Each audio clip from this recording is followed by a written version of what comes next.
Lieutenant Jack Harris stared at the screen, his eyes wide with disbelief.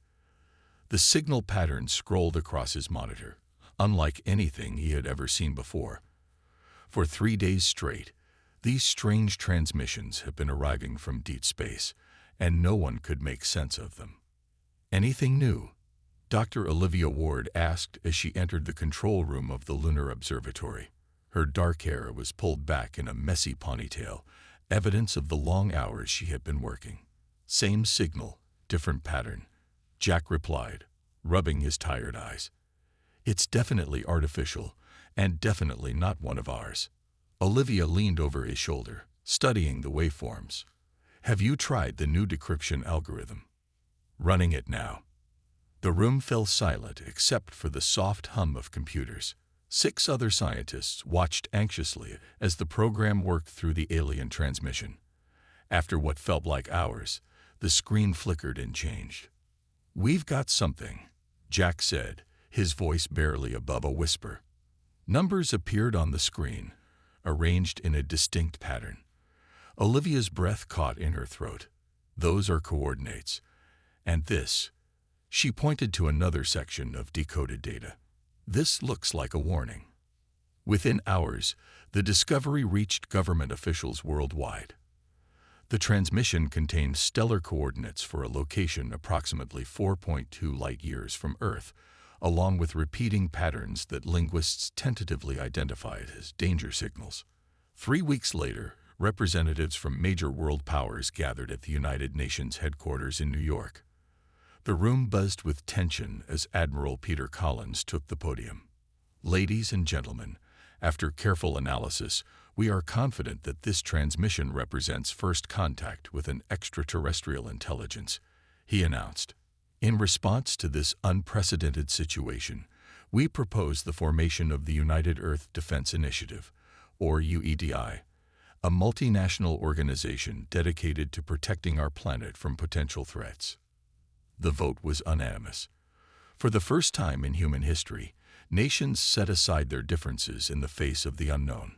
6 months passed in frantic preparation. Scientists and engineers worked around the clock to improve propulsion systems, while military experts developed defensive strategies for scenarios no one had seriously considered before. Jack and Olivia found themselves at the center of it all, leading the research team responsible for further decoding the alien messages. New transmissions arrived daily, adding pieces to the puzzle.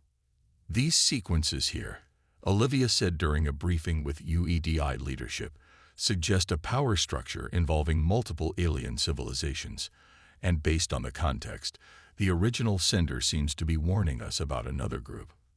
Admiral Collins nodded grimly. "Then we need to know exactly what we're dealing with. The reconnaissance ship is ready. We're sending a team to the coordinates."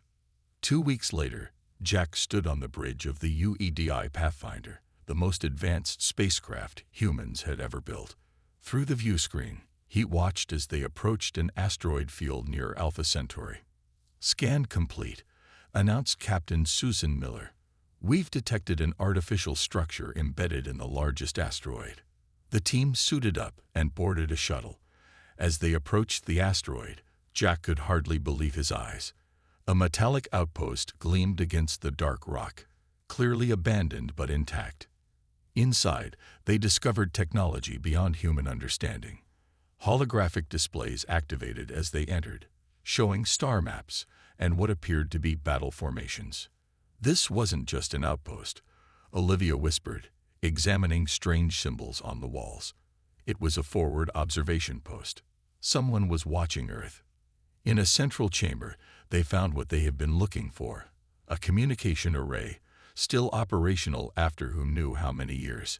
Jack connected their equipment to the alien technology, and immediately, new transmissions began flooding in. "We're receiving messages from multiple sources now," he said, his voice trembling with excitement and fear. "And they know we're here." A massive hologram appeared before them, showing a humanoid figure with blue-tinted skin and elongated features. It spoke, and their translation software struggled to keep up. "People of Earth," came the halting translation. "You have been discovered. The hegemony approaches. We offer sanctuary. Respond if you wish to survive. Humanity's first step into the galactic community had begun, and nothing would ever be the same again. 3 months after the discovery of the alien outpost, Jack Harris stood beside Olivia Ward in a vast chamber unlike anything built by human hands.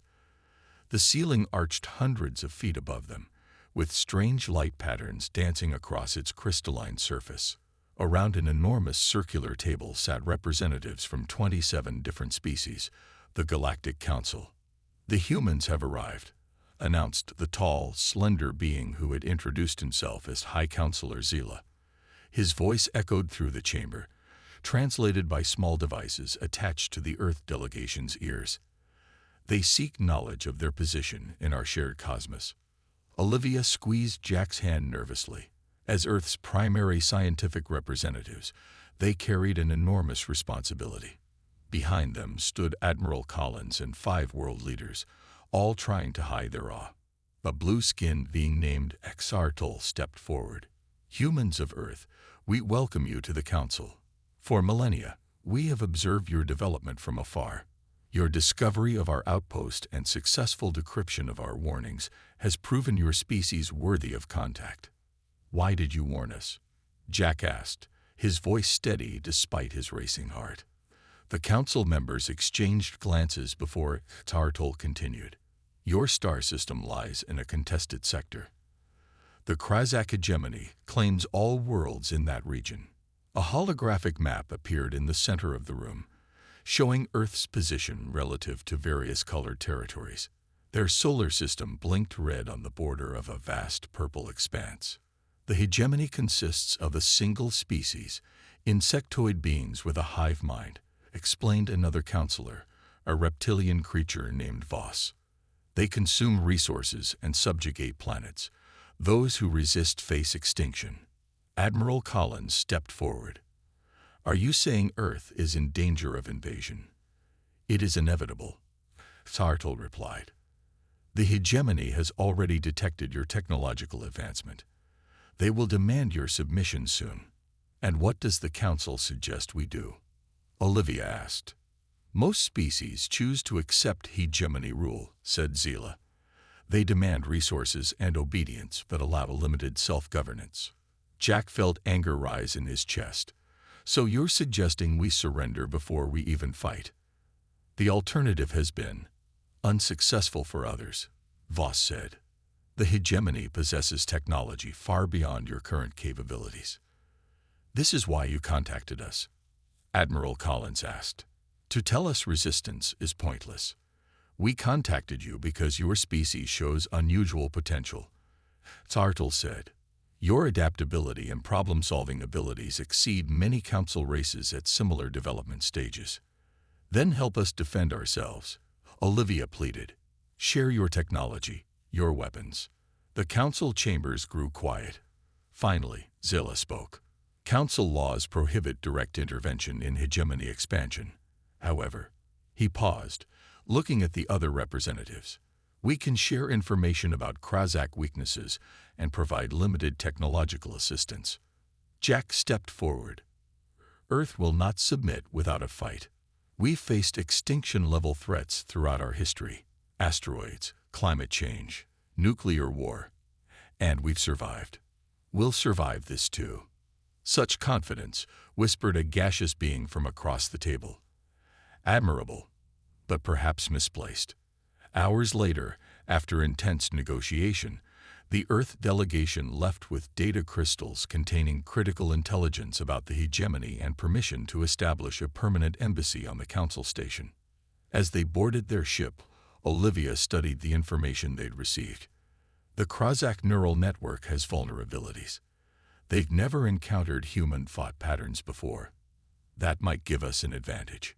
Jack nodded, looking back at the magnificent Council station through the viewport. "They don't think we can win. They're just giving us enough rope to negotiate better surrender terms." Admiral Collins joined them, his face grim. "Then we'll have to show them they're wrong about humanity. We've got work to do before the hegemony arrives." As their ship accelerated toward home, Jack wondered how much time they had left before Earth would face its greatest challenge. The stars streaked past, beautiful and suddenly threatening in their vastness. The skies above New York darkened as the Krazak vessel descended through Earth's atmosphere. Unlike the sleek ships of the Council races, this craft resembled a massive insect with sharp angles and chitinous plating. People gathered in streets and on rooftops, watching in terrified fascination as humanity received its first hegemony visitor. In the United Nations headquarters, now serving as UEDI Command Center, Commander Maria Sanchez stood at attention.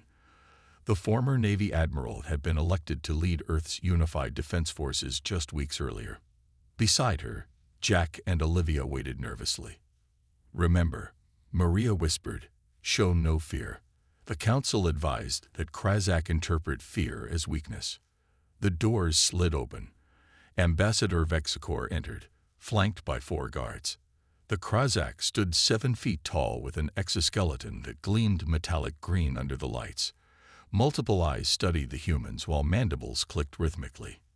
"I speak for the hegemony," Vexicor announced, his words processed through a translation device hanging from his neck. "Your world has been claimed." Maria stepped forward.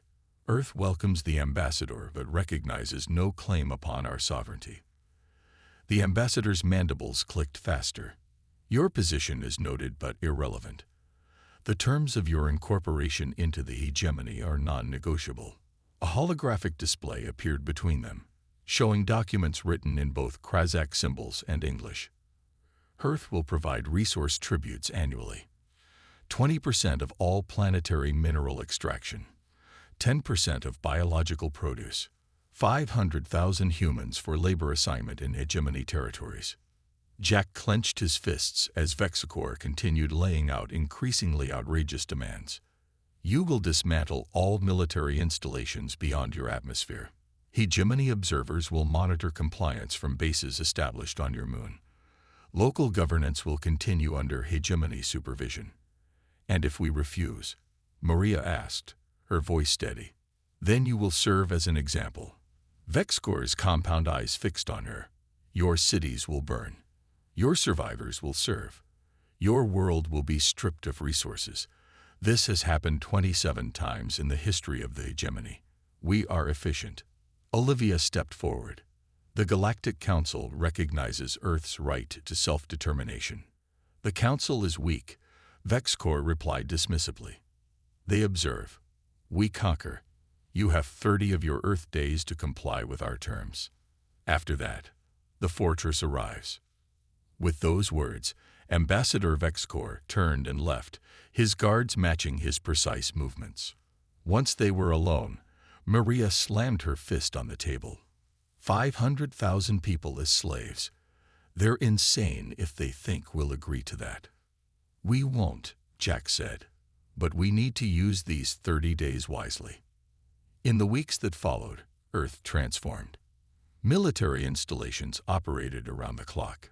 Scientists worked frantically to adapt the alien technology shared by the Council. Every nation contributed resources to a unified defense plan. At UEDI headquarters, Jack oversaw the development of new weapons systems based on Council specifications. When tested against simulated Krazak shields, the results were disappointing.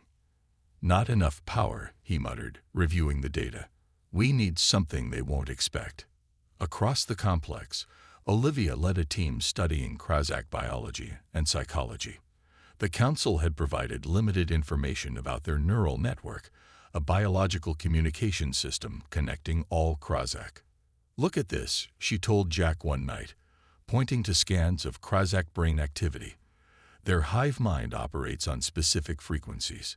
If we could disrupt those frequencies, we might break their coordination." Jack finished her thought. "But how would we deliver that kind of disruption through their shields?" Before Olivia could answer, alarms blared throughout the facility. Commander Sanchez's voice came over the speakers. "All personnel to battle stations. We've detected a massive object entering the solar system. The fortress has arrived early. Repeat, the hegemony fortress has arrived. May God help us all." Jack and Olivia rushed to the command center, where satellite imagery showed an enormous cube-shaped structure moving toward Earth, surrounded by hundreds of smaller vessels. "So much for 30 days, Maria said grimly. "It's time to see if humanity can perform miracles." The fortress loomed in Earth's sky, visible even in daylight as a dark square blotting out the stars. Measuring 10 miles on each side, the cubic structure dwarfed anything humans had ever built. Its surface pulsed with strange energy patterns that scientists couldn't explain. "They call it the impenetrable," said Commander Sanchez, addressing the emergency meeting of UEDI leadership. "According to Council records, no species has ever breached its defenses." On the main screen, satellite imagery showed the massive structure holding position just beyond the moon's orbit. Smaller Krazak ships patrolled around it like insects guarding their hive. "What about our orbital defenses?" asked General William Powell. "The energy satellites are fully charged and the railgun platforms are manned," Jack replied. "But based on Council intel, they won't make a dent in that thing's shields." As if hearing their discussion, the fortress suddenly dispatched a wave of attack ships. They streaked toward Earth's orbital defenses, their weapons glowing with green energy. "All stations, prepare for engagement," Sanchez ordered. The battle for Earth's orbit began in silence, visible only as flashes of light to observers on the planet below. Human railguns fired tungsten rods at incredible speeds, occasionally finding their mark against the smaller Krazak vessels. But for each alien ship destroyed, 3 more took its place. Energy beams sliced through Earth's first line of defense. The International Space Station, converted into a command center, transmitted desperate updates as the attack continued. "Station Bravo is gone. Station Charlie reporting critical damage. We've lost contact with Delta platform." In UEDI headquarters, Jack watched in horror as humanity's orbital defenses fell one by one. Years of frantic preparation wiped out in minutes. "We need to pull back," Olivia said. "The Mars outpost is our fallback position. We can regroup there." Commander Sanchez gave the order to evacuate all surviving personnel from Earth orbit. The remaining defense crews made desperate jumps to emergency shuttles as their stations exploded around them. Hours later, when the orbital battle ended, Earth stood exposed. The fortress began broadcasting on all frequencies. "Your defenses have failed," Ambassador Vexcor's voice announced. "The hegemony offers one final opportunity for submission before planetary assault begins." While world leaders debated their response, Jack and Olivia huddled with a small team of scientists at the underground UEDI facility in Nevada. "There must be something in the Council data we've missed," Jack insisted, reviewing the limited information they had about the fortress. Olivia studied the energy readings they'd captured during the battle. "Look at these patterns in the shield frequencies. They're not random. They're cyclical." She pulled up a simulation of the fortress's energy field. All shields have a resonance frequency. Hit anything at the right frequency with enough force, and it shatters. "Like an opera singer breaking a glass," said Dr. Neil Cooper, one of the physicists. "Exactly," Olivia replied. "But the fortress changes its resonance patterns constantly. That's why no one's been able to breach it." Jack leaned forward, studying the data. "What if we could predict the pattern, or better yet, force it to maintain a specific frequency?" "Impossible from the outside," Dr. Cooper said. "We'd need to access their systems directly." The room fell silent as the implications became clear. "We'd need someone inside the fortress," Jack finally said. "A suicide mission," Commander Sanchez stated, having entered the room during their discussion. "Not necessarily," Olivia countered. "The Council data suggests the Krazak central control systems are heavily shielded but accessible. If we could get a small team aboard." "How?" Sanchez asked. "Their security would detect any approaching craft." Jack's eyes lit up. "Not if we go in during their next attack. They'll be focused on their assault ships. A small stealth vessel might slip through." Sanchez looked skeptical. "And once inside this supposedly impenetrable fortress, we find the control node for their shield harmonics and plant disruptors," Olivia explained. Then our fleet targets the shields at exactly the right frequency. Operation Trojan, Jack said quietly. We bring down their walls from within. Commander Sanchez studied the determined faces around her and nodded. I'll authorize it, but we'll need the right team, people with nothing to lose and everything to give. Outside, the fortress continued its ominous vigil, waiting to deliver destruction to yet another world that dared to resist. Captain Frank Winters checked his oxygen levels one more time as the small stealth ship approached the fortress. Beside him, Engineer Lisa Chen calibrated the ship's cloaking field. 4 other specialists completed the infiltration team, each chosen for specific skills. Hull breach in 30 seconds, Frank announced quietly, as if the Krozak might hear them through the vacuum of space. Outside their viewport, chaos unfolded. Earth had launched a desperate attack, sending hundreds of fighters against the fortress. It was a doomed defensive, but it served its purpose, drawing attention away from the tiny ship slipping toward a maintenance hatch identified in Council intelligence. They're taking heavy losses out there, whispered Communications Officer Ray Duncan. Those pilots know they're not coming back. Then let's make sure their sacrifice matters, Frank replied. Lisa activated the magnetic clamps as they reached the fortress's outer hull. The hatch before them was designed for repair drones, not human infiltrators, but Lisa had prepared for this. She attached a specially designed bypass unit to the external panel. 30 seconds to access, she said. The team held their breath as precious time ticked away. Finally, the hatch slid open, revealing a narrow maintenance tunnel. One by one, they squeezed inside, sealing the hatch behind them. Atmospheric pressure detected, Security Specialist Greg Martins reported, checking his equipment. Breathable mix, surprisingly. Masks on anyway. We don't know what might affect human biology. The tunnel led them deeper into the fortress, guided by partial schematics provided by the Council. They moved quietly, avoiding main corridors where Krozak soldiers might patrol. This place is enormous, Lisa whispered as they entered a vast chamber filled with humming machinery. These must be the secondary power systems. According to the map, we need to go down 3 more levels, Frank replied, consulting the holographic display on his wrist. The central processing node should be there. They found an access shaft and began their descent, using magnetic grips to control their movement in the fortress's reduced gravity. Suddenly, Greg raised a hand in warning. Movement below. Multiple signatures. Through the grating beneath them, they could see dozens of Krozak drones moving with machine-like precision, tending to equipment. Unlike the ambassador they'd seen on Earth, these Krozak were smaller, with simplified exoskeletons and no translation devices. Worker caste, Lisa explained, recalling her briefings. Limited intelligence, directly controlled by the hive mind. How do we get past them? Asked Medical Officer Dana Ellis. Frank studied the pattern of movement below. They're following a routine.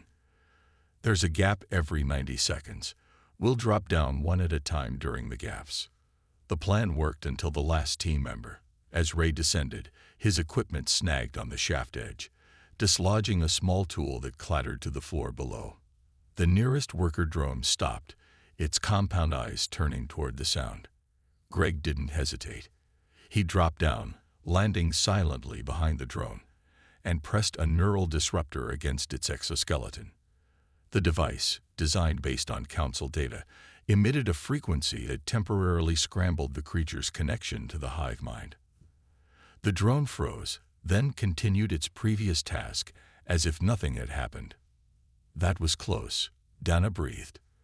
But won't the hive mind notice the disruption? Not for a single worker, Lisa explained. That's the weakness Olivia identified. The hive prioritizes information. Minor anomalies are filtered out. They continued deeper, encountering more complex security measures with each level. Lisa's expertise proved invaluable as she bypassed force fields and security scanners. Finally, they reached their target, a massive chamber dominated by a crystalline structure pulsing with energy. The central node, Frank whispered in awe. Just like the briefing described. Lisa immediately began scanning the structure. This controls the entire shield harmonic system.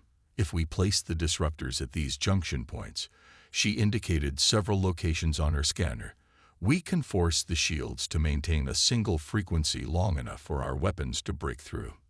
As the team dispersed to plant their devices, an alarm suddenly blared through the chamber. A voice spoke in the clicking language of the Krozak. "They've detected us," Greg warned, checking his translator. "Security protocols activating." "How much time do we need?" Frank asked Lisa, who was programming the first disruptor. 5 minutes to plant them all, another 2 to synchronize and activate remotely. Frank nodded grimly. "Then we have 7 minutes to finish and get out. Move fast, people. Earth is counting on us." The sky above Earth blazed with light as the hegemony launched its full-scale invasion. Thousands of Krozak fighters descended through the atmosphere, their weapons cutting swaths of destruction across major cities. The planet's remaining defenses responded with everything they had: missile batteries, energy weapons, and fighter squadrons rising to meet the attackers. Commander Maria Sanchez stood in UEDI's underground command center, watching the battle unfold on dozens of screens. Despite the chaos, her voice remained steady as she issued orders. Group 7, maintain position around Washington. Group 3, reinforce the European defense line. All units, remember your training. Stay mobile, hit, and fade. Earth's forces fought with desperate courage. Pilots executed maneuvers the Krozak had never encountered, using the planet's atmosphere and terrain to their advantage. Ground-based weapons targeted the invaders' predictable attack patterns. "They're adapting," reported General Powell. "Casualty rates are climbing faster than projected." Maria nodded grimly. "Where's the infiltration team? Any word?" Last transmission was 16 minutes ago. They'd reached the central node but triggered security protocols. At that moment, Olivia burst into the command center, her face flushed with excitement. "We've got a signal. The team is alive, and the disruptors are in place." "Can we activate them?" Maria asked. "The signal's weak but stable. Lisa programmed them to synchronize on our command." Olivia moved to a specialized console. "We'll only get one chance at this. If we trigger the disruptors, the fortress shields will lock into a single harmonic frequency for approximately 3 minutes before their systems can reset." Maria turned to her weapons officer. "Are the resonance cannons ready?" "All 6 prototypes are online and positioned, Commander. Power levels at maximum. And our team inside the fortress." Olivia's expression darkened. They knew it might be a one-way mission. They're attempting to reach the extraction point, but the security response is overwhelming. Maria closed her eyes briefly, then straightened her shoulders. "The needs of the many. Begin the countdown. Alert all forces to prepare for synchronized attack on the fortress." Throughout Earth's defense network, the message spread. The final gambit was about to begin. Inside the fortress, Captain Frank Winters and his team fought their way through corridors filled with Krozak drones. 2 of their members had already fallen. Ray struck down by energy weapons, and Dana separated during a security lockdown. "The airlock is just ahead," Frank shouted to Lisa and Greg as they turned a corner. "If we can reach the emergency pod." His words cut off as a barrier slammed down between them, separating Greg from the others. "Go!" Greg yelled through the transparent barrier. "I'll find another way." Frank hesitated only a moment before nodding. "Meet us at the extraction point. Don't be late." As Frank and Lisa continued toward the airlock, their communicators crackled with Olivia's voice. "Infiltration team, we're activating the disruptors in 60 seconds. Get clear if you can." "Understood," Frank replied. 2 team members remaining, approaching emergency pod now.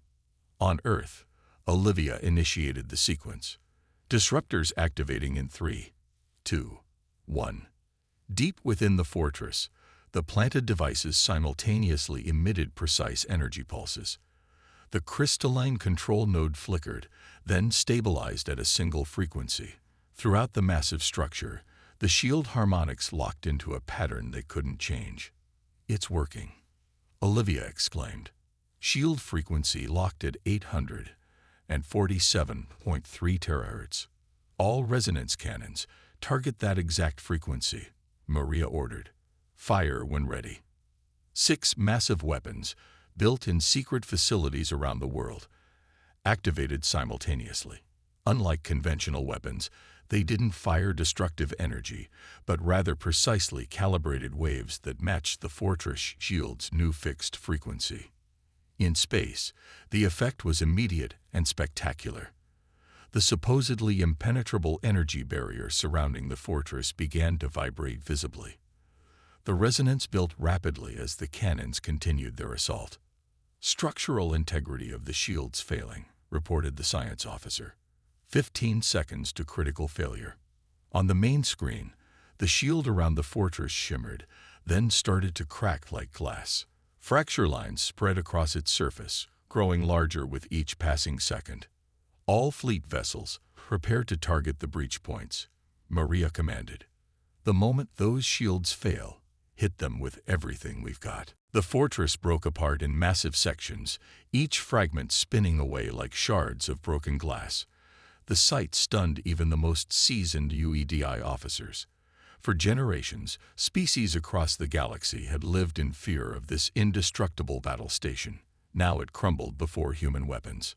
"Direct hits on primary power cores," reported the tactical officer. "Multiple secondary explosions detected throughout the structure." Commander Sanchez leaned forward, her eyes fixed on the destruction displayed on the main screen. "What about the Krozak fleet?" "They're disorganized. Ships changing course randomly, some colliding with each other." The officer looked up in amazement. The resonance disruption must have affected their hive-mind connection. Olivia nodded excitedly. "Just as we hoped. Without the fortress acting as their central node, the command structure has collapsed. Each ship is operating independently without coordination. Throughout the solar system, the battle shifted dramatically. Krozak vessels that had been executing precise attack patterns suddenly broke formation. Some continued attacking while others withdrew or simply drifted, seemingly without purpose. Earth's forces pressed their advantage. Fighter squadrons targeted the confused enemy ships, scoring victories that would have been impossible against their previously coordinated defense systems. "We've intercepted an emergency pod launching from the fortress," announced the communications officer. 2 human life signs detected. A cheer erupted in the command center. Moments later, Frank's voice came through the speakers. "UEDI Command, this is Captain Winters. Engineer Chen is with me. We made it out." "What about the others?" Olivia asked, her voice tight. A pause. "Martinez and Ellis didn't make it. Duncan was lost early in the mission." The command center fell silent in respect for the fallen. "Your sacrifice won't be forgotten," Commander Sanchez said. "None of their sacrifices will be." Within hours, news of humanity's impossible victory spread across the galaxy. The Galactic Council convened an emergency session, with representatives appearing stunned as they reviewed the battle data. "The humans have done what no council race has achieved in 10,000 years," High Counselor Zila announced. "They have broken the hegemony's primary battle station. And not just broken it," added Counselor Sartol. "They shattered it like paper, using principles of resonance that our scientists overlooked." Reports began arriving from worlds previously under hegemony control. As news spread of the fortress's destruction, long-suppressed resistance movements rose up against their Krozak overlords. Without their central command structure, the occupying forces struggled to maintain control. "The ripple effects are spreading faster than we anticipated," Olivia explained to Earth's leaders. 23 systems have already reported successful uprisings. Jack, who had been coordinating the resonance cannon teams, joined the briefing. "The hegemony is pulling back to their core systems. They've abandoned forward positions throughout the sector. They fear other species will adopt our tactics," Commander Sanchez said. President Eleanor Grant nodded. "And they should fear it. We're already sharing our resonance technology with former hegemony victims. The following week, a formal delegation from the Galactic Council arrived on Earth. For the first time, Council representatives set foot on human soil, coming not to observe but to negotiate as equals. High Counselor Zilla addressed the United Nations. Humanity has proven itself not merely as a species to be protected, but as a valuable ally in maintaining galactic stability. The Council formally invites Earth to join our ranks as a full member. The announcement received a standing ovation. Jack and Olivia, seated among the honored guests, exchanged glances of pride and wonder. Later that evening, they stood on the balcony of the rebuilt UEDI headquarters, watching Earth's first diplomatic vessels depart for Council space. "I keep thinking about Frank's last transmission from inside the fortress," Jack said quietly. He said the Krozak couldn't believe what was happening. Their databanks showed their shields were impervious to any known weapon. Olivia smiled. That was their mistake. They prepared for known weapons. Not for human ingenuity, Jack finished. Above them, ships from a dozen different species filled Earth's night sky. Some brought dignitaries, others carried technological exchanges, but all came with the same message. Humanity had earned its place among the stars by doing what everyone else thought impossible. 6 months after the Battle of Sol, Earth had changed beyond recognition. Ships from dozens of alien civilizations orbited the planet, bringing trade, technology, and cultural exchange. In New York City, the newly constructed Galactic Embassy Tower stood as a symbol of humanity's new place in the universe. Jack Harris straightened his formal uniform as he prepared to address the Galactic Council. After weeks of debate, the final vote on Earth's membership was scheduled for today. As Earth's ambassador, he carried the hopes of his entire species. "Nervous?" Olivia asked, adjusting her own diplomatic insignia. "A little," Jack admitted. "Hard to believe we've come this far in less than a year." "The humans are invited to approach," announced High Counselor Zilla. Jack and Olivia stepped forward onto the speaking platform. Representatives from all 27 Council species watched intently. "Counselors," Jack began, "humanity thanks you for this opportunity. We come not just as another world seeking protection, but as partners offering a new perspective. Your species has certainly demonstrated unique problem-solving abilities," said Counselor Voss. "The hegemony has withdrawn to its core territories. Systems that suffered under their rule for centuries now rebuild in freedom." "The vote stands at 26 in favor, 1 abstention," Zilla announced. Earth is officially welcomed as the 28th member of the Galactic Council. The chamber erupted in sounds of approval, everything from human applause to the musical tones of the crystalline Meridian delegates. Later, at the celebration on Earth, Captain Frank Winters raised a glass in toast.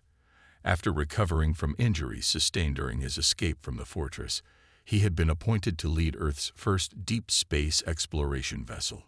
"To those who didn't make it back," he said solemnly. "Greg, Dana, Ray, they gave everything so we could be here today." Commander Sanchez nodded. "Their names are the first on the monument." In the center of the newly renamed Unity Plaza stood a striking memorial. Its base was formed from an actual fragment of the shattered fortress, recovered from space after the battle. Upon it stood a sculpture showing humans and aliens standing together, facing outward as if looking toward the future. Olivia approached Frank with news. "The Council has approved our colony proposal. Humanity will establish its first settlement beyond our solar system." "Location?" Frank asked. "A planet in the Cygnus sector. Terraforming equipment is already en route." "What are we calling it?" asked President Grant, who had joined their conversation. "Redemption," Jack said. "A fresh start, not just for us, but for all the species working together to build it." The following month, Earth launched its first fleet of ships built with combined human and alien technology. The vessels incorporated the best of Council engineering with the innovative approaches that had made humanity's victory possible. As the flagship Horizon prepared for departure, Jack stood on the observation deck with Olivia, watching Earth shrink in the distance. "I received a message from Xartol this morning," Olivia said. Hegemony representatives have requested peace talks with the Council. Jack raised an eyebrow. That's unexpected. Not really. Our resonance weapons make their traditional defenses obsolete. They're adapting, just like we did. Do you think they can change, truly change? Jack asked. Olivia considered this. The Council has existed for 50,000 years by finding peaceful solutions. If the Krozak are willing to talk instead of conquer, that's progress. Below them, engineers installed the final components on the ship's new defensive systems.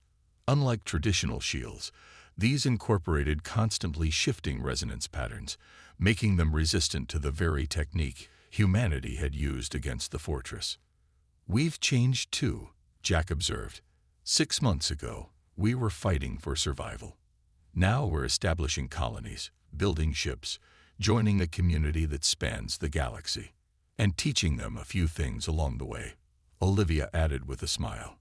As the horizon accelerated to faster than light speed, stars stretched into streaks of light around them. On the bridge, Captain Frank Winters gave the order to set course for their first diplomatic mission. In the vastness of space, humanity had found not just allies but a purpose: to ensure that no species would ever again face destruction simply for refusing to submit. The beings who had once dismissed humans as primitive had learned a valuable lesson.